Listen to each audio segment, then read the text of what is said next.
dengan judul TA Mobil Listrik Nasional, yaitu torsi motor BLDC dan yaitu power steering. Sebelumnya, perkenalkanlah anggota kelompok kami. Saya Cindy Agustina. Dan saya Budi Timodea. Kami akan mengerjakan topik TA di bawah bimbingan Bapak Aris Sagu dan Bapak Aris Sasoko. Dan selanjutnya kami akan menjelaskan tugas akhir yang kami kerjakan. Pada tahun 2015, LSKK ITB memiliki beberapa proyeksi pencapaian dalam berbagai bidang seperti kesehatan, transportasi, robotika, dan lain-lain. Tugas akhir yang kami kerjakan ini merupakan salah satu proyek di bawah LSKK dalam bidang transportasi, yaitu mobil listrik nasional, atau biasa disebut dengan Molina. Mobil listrik mulai banyak digunakan dan diminati. Hal ini terjadi karena mobil listrik memiliki keuntungan. Pertama, tidak memiliki emisi gas buang karbon dioksida yang merupakan penyebab global warming. Yang kedua, menggunakan sumber tenaga yang dapat diperbarui, yaitu listrik. Yang ketiga, memiliki biaya operasional yang lebih murah dibandingkan mobil berbahan bakar minyak. ITB juga merupakan salah satu universitas yang telah melakukan penelitian di bidang mobil listrik. ITB telah menghasilkan prototipe mobil listrik yang diberi nama Mobil Listrik Nasional Jalak. Mobil ini memiliki fitur kontrol akselerasi motor BLDC sederhana untuk sistem kemudi. Akan tetapi, mobil ini belum memiliki power steering seperti mobil berbahan bakar minyak pada umumnya. Oleh karena itu, berdasarkan alasan tersebut, mobil Jalak ini memerlukan pengembangan dalam dua hal. Pertama, kontrol akselerasi atau torsi motor BLDC lebih halus. Kedua, sistem power steering yang dapat menghandle kemudi lebih baik. Sebagai tahap awal, improvement fitur mobil ini dilakukan dengan membuat dua perangkat kendali, yaitu pertama, ECU torsi motor BLDC, yang kedua, ECU power steering. ECU singkatan dari Electronic Control Unit yang berfungsi untuk mengendalikan sistem pada mobil. Setelah ECU siap, maka sistem untuk ECU dikembangkan dan diimplementasikan pada mobil listrik.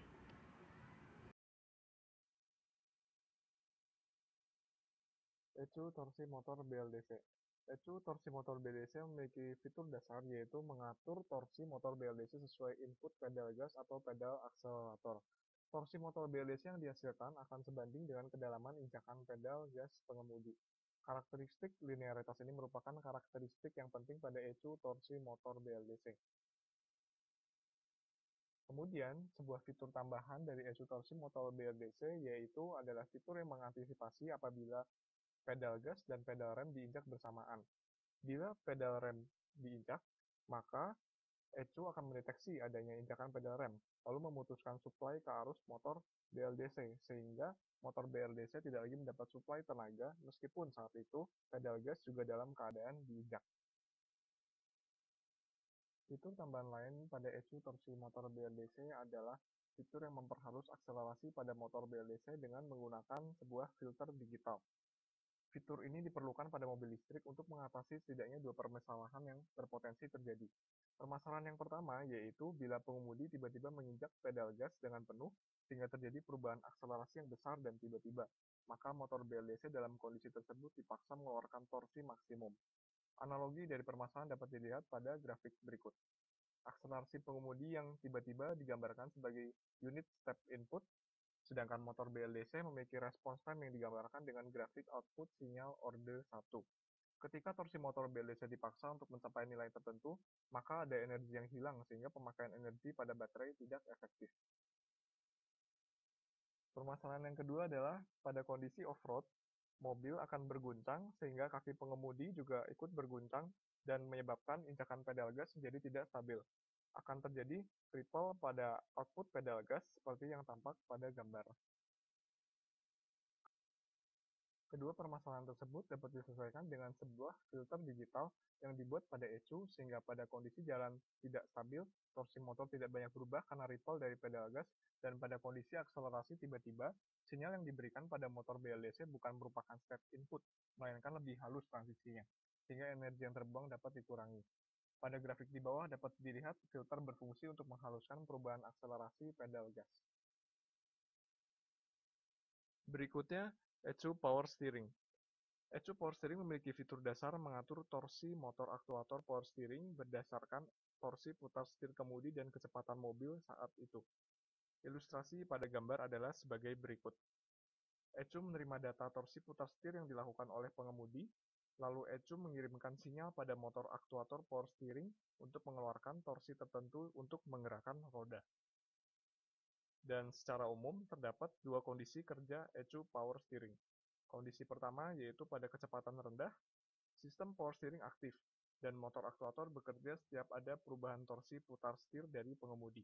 Torsi putar setir kemudi akan menjadi lebih kecil dari 10 Nm, yang adalah ringan dan juga standar untuk pengemudi dewasa. Kondisi ini biasa terjadi saat parkir atau saat belok pada kecepatan rendah. Kondisi kedua adalah saat kecepatan tinggi. Power steering dinonaktifkan sehingga torsi putar setir akan terasa lebih berat, yaitu sekitar 50 Nm. Pada kondisi ini, pengendalian kemudi akan menjadi lebih stabil. Kondisi ini biasanya terjadi pada di jalan tol atau saat mobil berada pada kecepatan tinggi.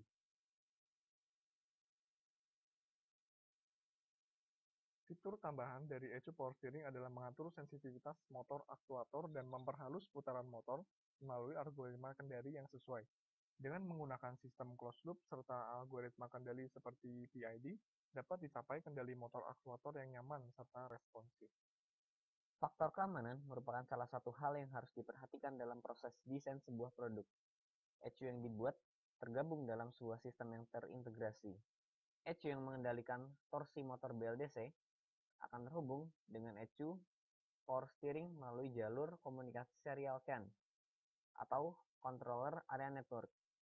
Sistem yang terintegrasi ini akan menghasilkan sebuah sistem pada mobil listrik yang menjamin keamanan pengendara, khususnya di bidang kendali setir.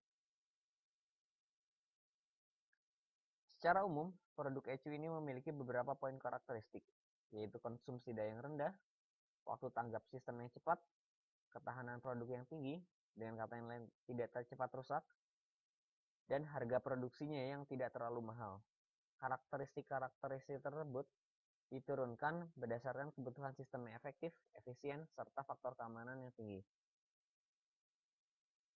Sementara itu, jika dilihat dari sudut pandang pengguna, spesifikasi-spesifikasi tersebut dapat digolongkan ke dalam 3 buah kategori atau aspek, yaitu aspek fisik yang mencakup ketahanan produk, aspek pasar yang berkaitan dengan harga produksi, dan aspek performansi yang berhubungan dengan waktu tanggap dan efisiensi.